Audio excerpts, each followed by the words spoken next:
Banda de Renderízate, por fin logramos salir una vez más. Nos encontramos en el Museo de la Bicicleta y ya Charlie detrás de la cámara. Saluda, mi estimado Charlie. Saluda, papá. Acá doy la vuelta a la cámara. Saluda. Ahora nos acompaña el mismísimo Charlie Boy en la cámara, detrás de la cámara. Ya tomó unas imágenes, banda, que les van a encantar. Yo quedé fascinado desde que encontré el post en Facebook. Dije, Museo de la Tortura. Dije, ahí tenemos que estar, ¿sí o no, mi Charlie? No lo pensó dos veces y acá estamos. Ahora estoy con el ingeniero Doménicos, pues Muñoz Doménicos. Así es. Nos va a dar un tour en todo el Museo de la Bicicleta. Estamos en el Museo de la Bicicleta, pero ahora nos interesa. Tienen un área de cosas extrañas, de cosas de tortura. ¿Cómo se le podría llamar, ingeniero? Claro que sí. Bueno, esta exposición que la titulamos Instrumentos de Tortura. Exactamente. La Santa Inquisición, pues estuvo dentro del marco de nuestras celebraciones octubre-noviembre, que se llamaron Tradiciones que pedalean las épocas, en donde se incluyó la historia de nuestra figura Emma, la figura mortuoria, que muchos ya conocen, y también pues lo que fue la temporada de ofrendas y tradiciones pues de octubre, con las festividades de Todos Santos y Fieles Difuntos, y en lo que en este año se agregó pues la exhibición de los instrumentos de tortura que pertenecen al acervo museográfico del Museo de la Bicicleta. Todos los instrumentos que tenemos aquí, ya que la mayoría son objetos auténticos que se ocuparon durante las ejecuciones de las torturas dentro del Santo Oficio.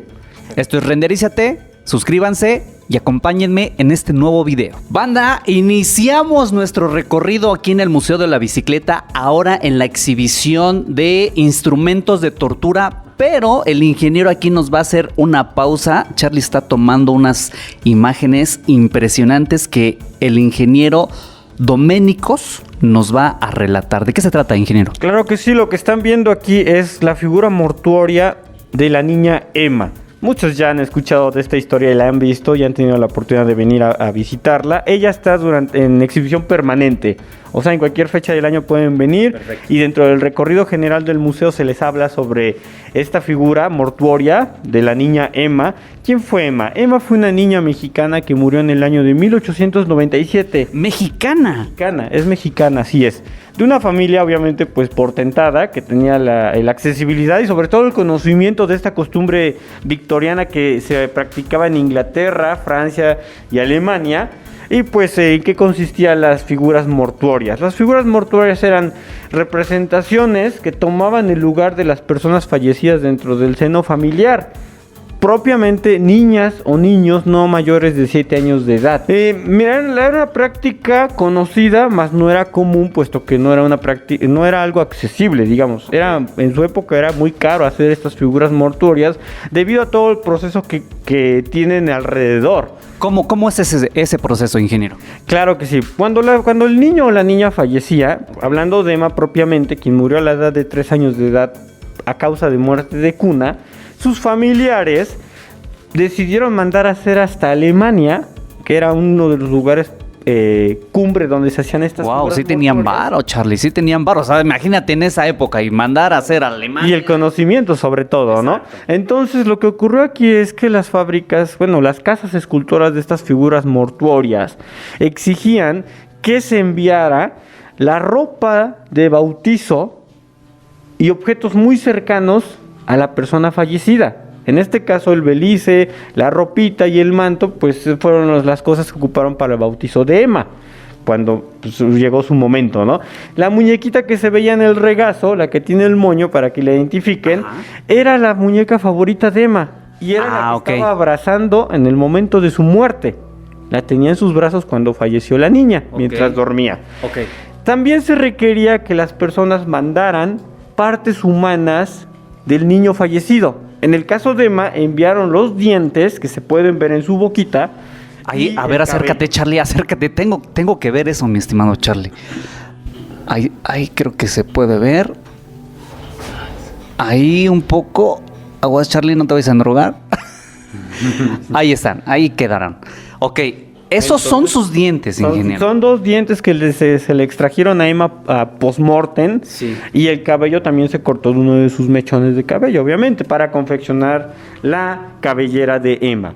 Emma también cuenta con unos diversos sistemas dentro de su cuerpo de porcelana que le permiten abrir y cerrar los ojos.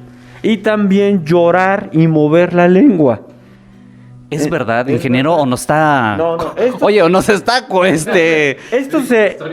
Esto se hacía para darle más realismo a la figura, porque la figura no era un instrumento ornamental o de recordatorio de la persona fallecida, era la persona como tal. Los papás de Emma querían tenerla en un segundo plano, o sea, que ya no estuviera terrenalmente, pero ellas la querían seguir teniendo, casi sentirla al lado de ellos. Exactamente, porque pues no quedaba en un segundo plano, realmente quedaba en el primer plano porque Emma era la figura como tal, era su hija. Aunque su hija real había fallecido, las figuras mortuorias tomaban la identidad de la persona fallecida dentro del seno familiar. Y es muy raro de ver una figura mortuoria auténtica, ya que solamente en la actualidad existen 6. ¿En dónde están las demás, ingeniero?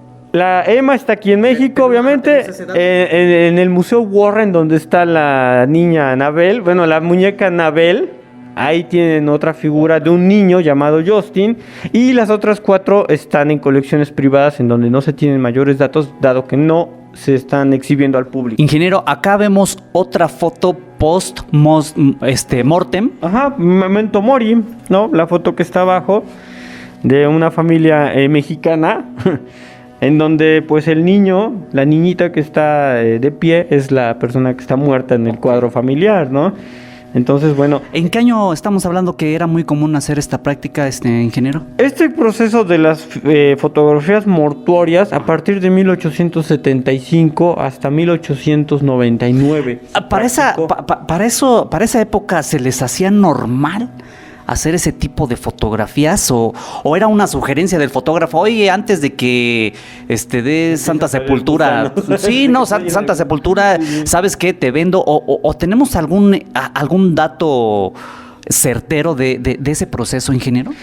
Propiamente esto se convirtió en una costumbre que se fue popularizando entre las personas, dado que la fotografía en ese periodo todavía era muy temprana. Y era una novedad, ¿no? El poderse tomar una fotografía. Sí. Entonces las mismas personas por aclamación pues solicitaban a los fotógrafos el que les tomaran en primera instancia fotografías a los niños que fallecían. Entonces muertos, como novedad, lo tomaremos como novedad. Era una novedad que se fue popularizando entre la gente al grado que llegaban a exhumar los cadáveres de sus familiares que ya tenían años o bastante tiempo fallecidos para poder tomar las fotografías también en compañía de ellos, ¿no? Qué loco, qué loco.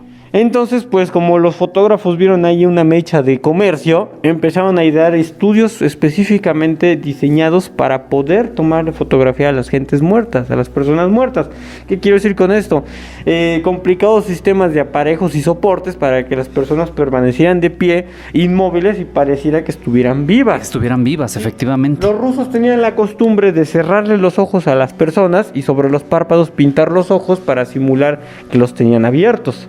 Ah, ¿qué tal, banda? O sea, tenían los párpados cerrados, pero los dibujaban entonces. Sobre los párpados pintaban las siluetas de los ojos. Y como la fotografía también no era tan perfecta en esa época, pues realmente no se notaba. Ingeniero, ¿podemos pasar a los instrumentos de tortura? Claro, vamos. Banda, para que... no corten el video, no se pierdan el video. Seguimos en el Museo de la Bicicleta. Ahorita damos la dirección, todo, redes sociales, todo para que vengan a darse una vuelta. Créanme que vale la pena, vale muchísimo la pena. Banda, seguimos en el recorrido del Museo de la Bicicleta.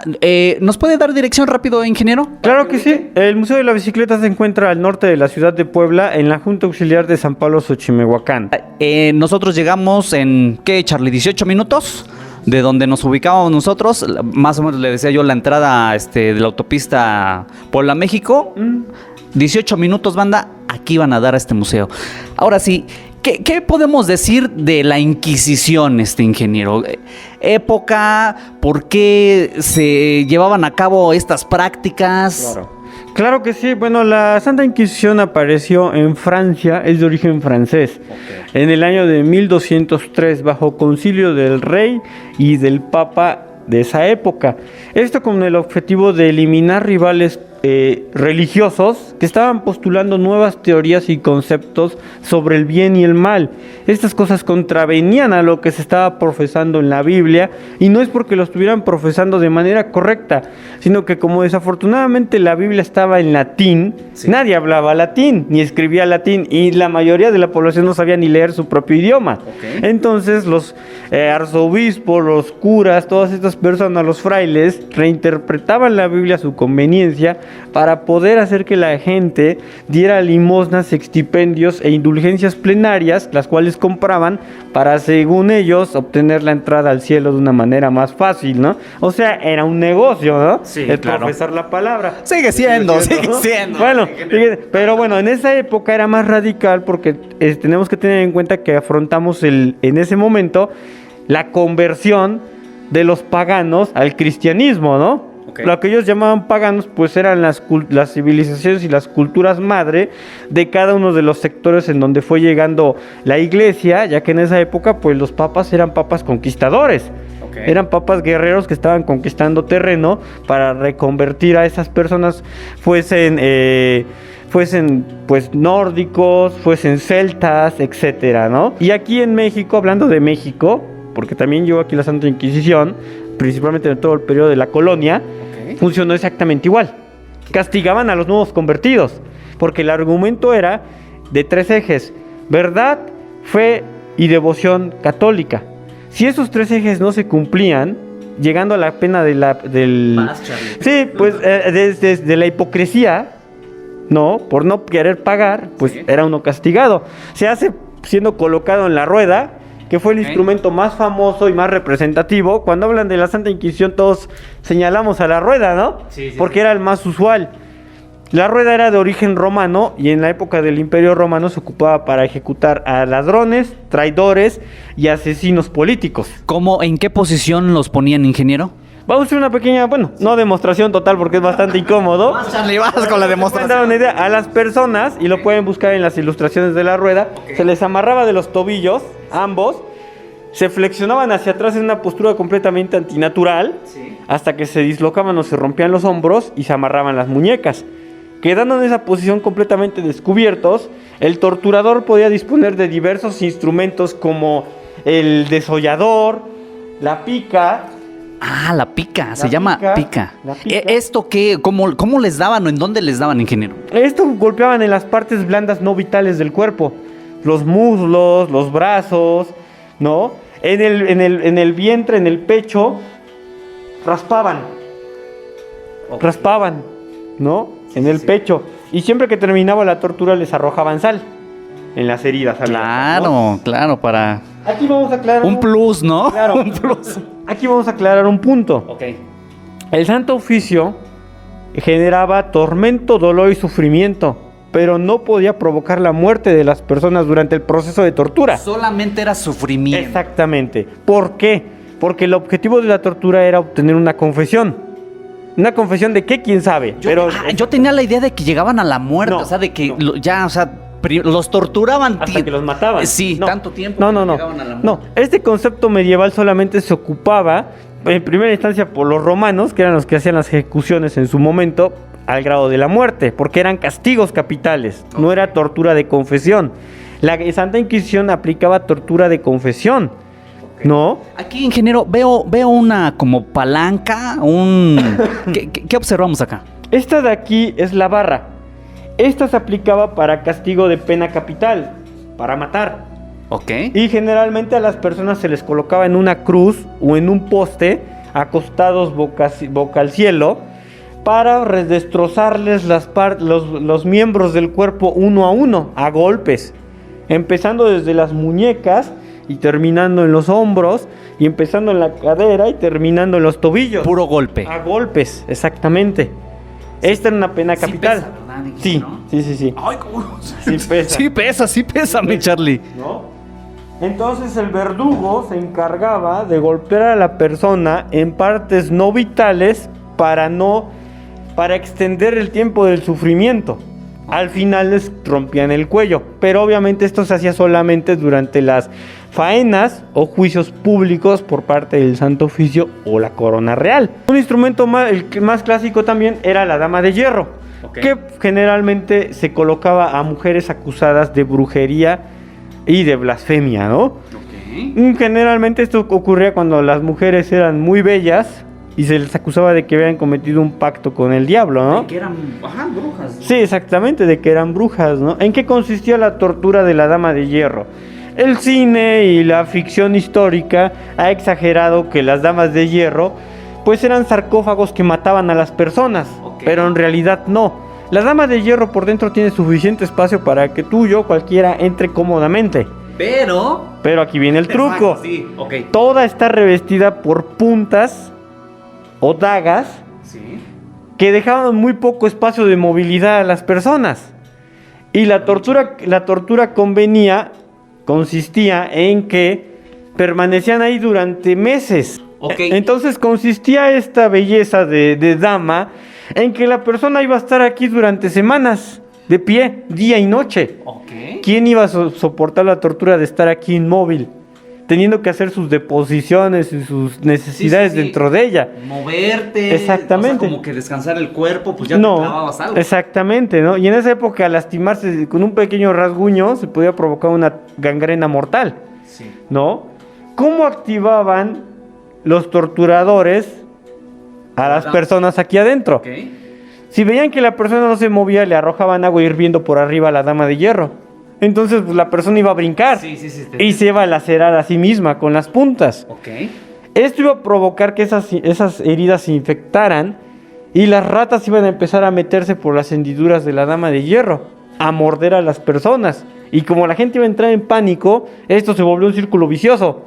Mordidas, autoapuñalamientos y lesiones muy graves que a veces llevaban a la amputación de las partes del cuerpo. La dama de hierro. Y es de metal, sí, exactamente, ¿no? Entonces aquí imaginemos que en este instrumento no sabemos cuántas personas habrán metido, pero seguramente varias que sufrieron este tormento que duraba semanas y semanas y semanas, que era combinado junto con la rueda, ya que a determinado tiempo sacaban a la persona, la amarraban en la rueda, le azotaban, le flagelaban para sacar alguna confesión y se le volvía a introducir dentro de la dama de hierro, y así todo el tiempo que durara el tormento hasta que se hacía un juicio público en donde se determinaba si la persona había expiado sus culpas o debía ser ejecutada. Otro instrumento, vamos a hablar de las máscaras de tortura menor. Tortura menor, ¿qué tal, banda? Según ellos, ¿no? Castigo menor u oficio menor. Tenía varios que era el mismo significado, ¿no? ¿En qué consistían estas máscaras? La que están viendo ahí representa a los fisgones o metiches. La que está abajo representa a los blasfemos. Parece muy simple. Sí, es lo que iba a decir, cómo funcionaban, ingeniero. Bueno, la de los blasfemos es una belleza porque parece que no tiene nada de especial. Esto de aquí, esta lengüeta, entraba dentro de la boca, hasta la garganta, vean el largo que tiene. Y la persona tenía que vivir día y noche con esta cosa en la cabeza. No, pues imagínate, Charlie. ¿Por qué se le llama castigo menor? Porque a las personas que usaban estas máscaras se les permitía estar en libertad. Pero tenían que vestir esta cosa todo el tiempo, día y noche.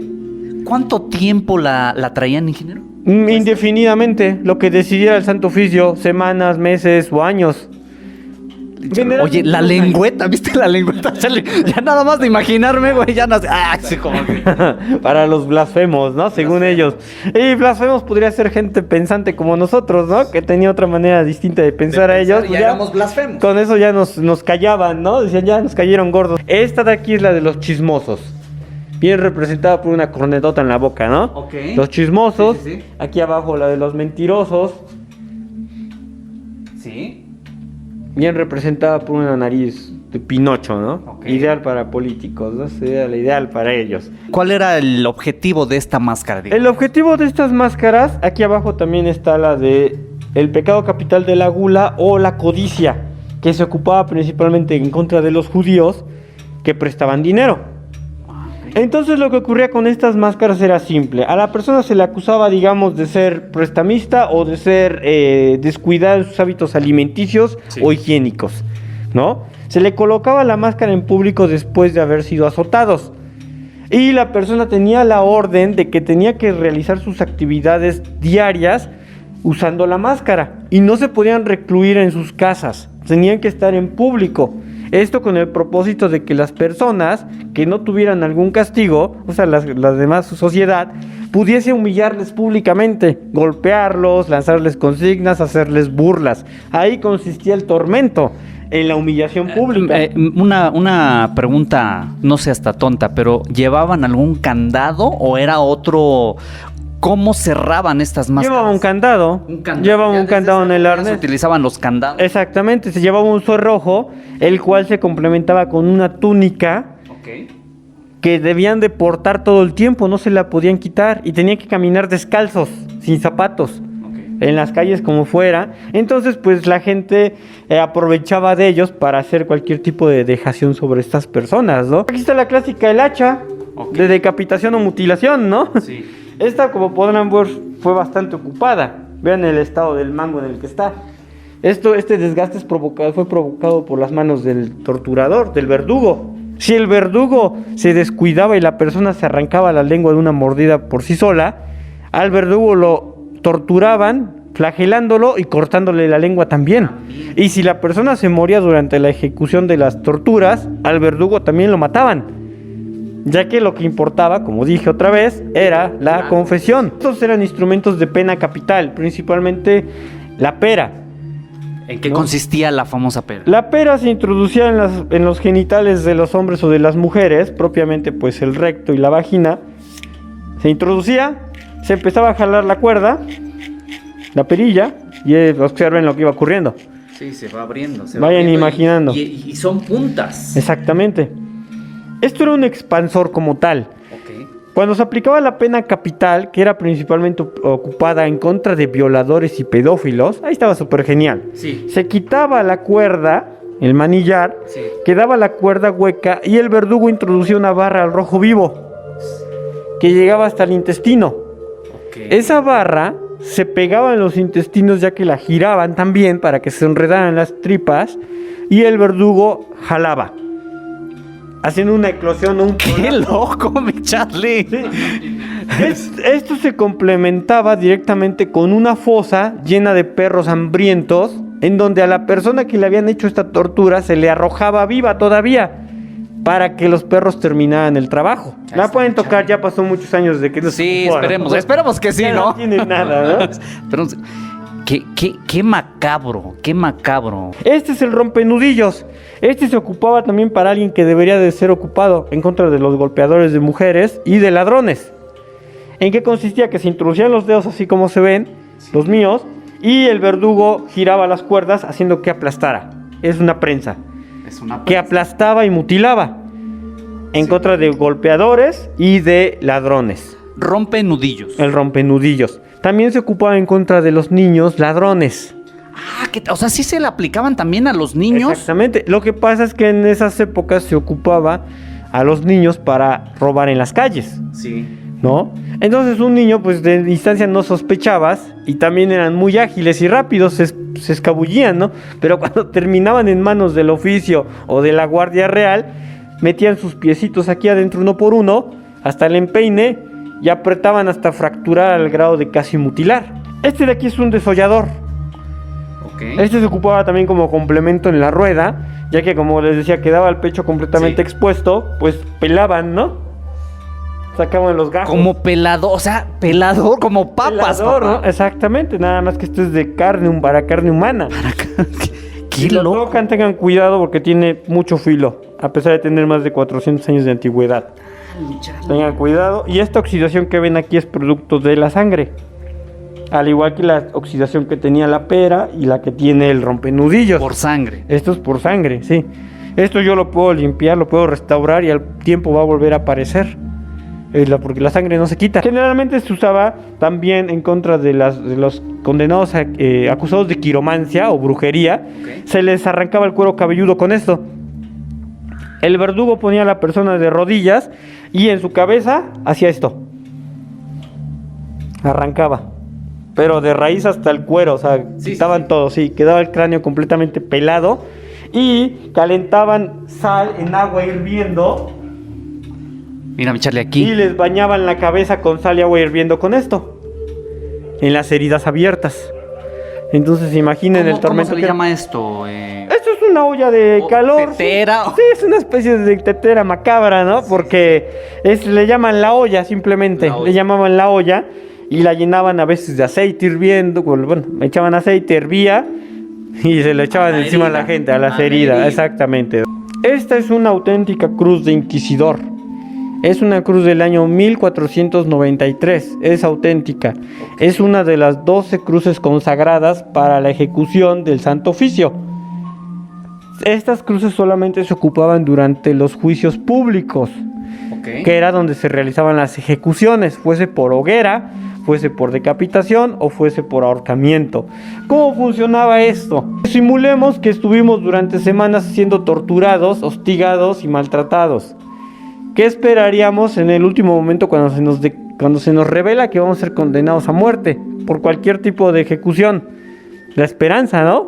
Ok. Les daban esperanza a las personas con esta cruz. ¿En qué consistía este tormento? En que a las personas las ponían de frente en una fila y a cada una le daban la cruz para que la besara. Les decían, besa la cruz y si Cristo llora, será salvado por intervención divina. Eso nunca ocurría. Ahora imaginen lo que la gente hacía con tal de hacer que Cristo llorara por ellos. Eran espectáculos mórbidos de humillación y degradación humana, porque a la gente le estaban quitando lo último que le quedaba de dignidad, de fe y de esperanza. Hasta ese límite llegaba. Exactamente, esto sí era para mi gusto y quedará a reserva de los espectadores y de ustedes si eso no es la peor de las torturas que se le puede hacer a una persona. La gente se golpeaba el rostro, la besaba con tal devoción que dejaba prácticamente los labios en esta cruz, rogándole, implorándole la salvación. Y al no ocurrir esto, la gente empezaba a blasfemar. Esto servía como descarmiento y como quebrantadora de moral para que las personas no dieran cuartilla o apelaran públicamente la salvación de X condenado o condenada a muerte. Redes sociales, horarios, costos, si es que existen. Queremos saber todo. Nuestras redes sociales son muy simples: Museo de la Bicicleta, Facebook, Twitter, Instagram, YouTube, en todas las redes. Todas las redes Museo sociales. de la Bicicleta nos Museo encuentran. de la Bicicleta. Exactamente. Los horarios son de 10 de la mañana a 8 de la noche, de lunes a domingo. El museo siempre está abierto. Nunca cierra. Ok. Sí, no tenemos día de descanso. Cuota de recuperación. La entrada al museo es gratuita, pero si alguien quiere disponer de una cooperación o de una contribución a los guías del recorrido por su labor de divulgación histórica, con mucho gusto se agradece y son bien recibidas. Pero no es un requisito para que vengan al museo. Ustedes vengan. El museo es gratis, banda. El museo es gratis. En serio, si cualquier fin de semana que tengan, cualquier tarde que tengan, un viernes en la tarde, vénganse al Museo de la Bicicleta. Voy a estar poniendo en el video dirección, redes sociales, teléfono, todo para que vengan a visitar el Museo de la Bicicleta. Realmente vale la pena. El museo es particular, es propiedad de la familia, o sea, de nosotros mismos. Nos encargamos de toda esta curaduría, preservación y divulgación. Y pues van a ver objetos que vienen de Alemania, vienen de Francia, vienen de España. Lo interesante del Museo de la Bicicleta es que pueden interactuar ordenadamente y educadamente con los instrumentos de tortura o los diferentes o los del Museo de la Bicicleta. Exactamente. Banda, nos estamos despidiendo. Ingeniero, muchas gracias. No, al contrario, ustedes. Muchas gracias por el recibimiento a Renderízate. Ojalá que compartan, banda, vale mucho la pena el blog de hoy, Museo de la Bicicleta. Nos estamos viendo en el siguiente video a ver dónde nos llevan los vientos poblanos.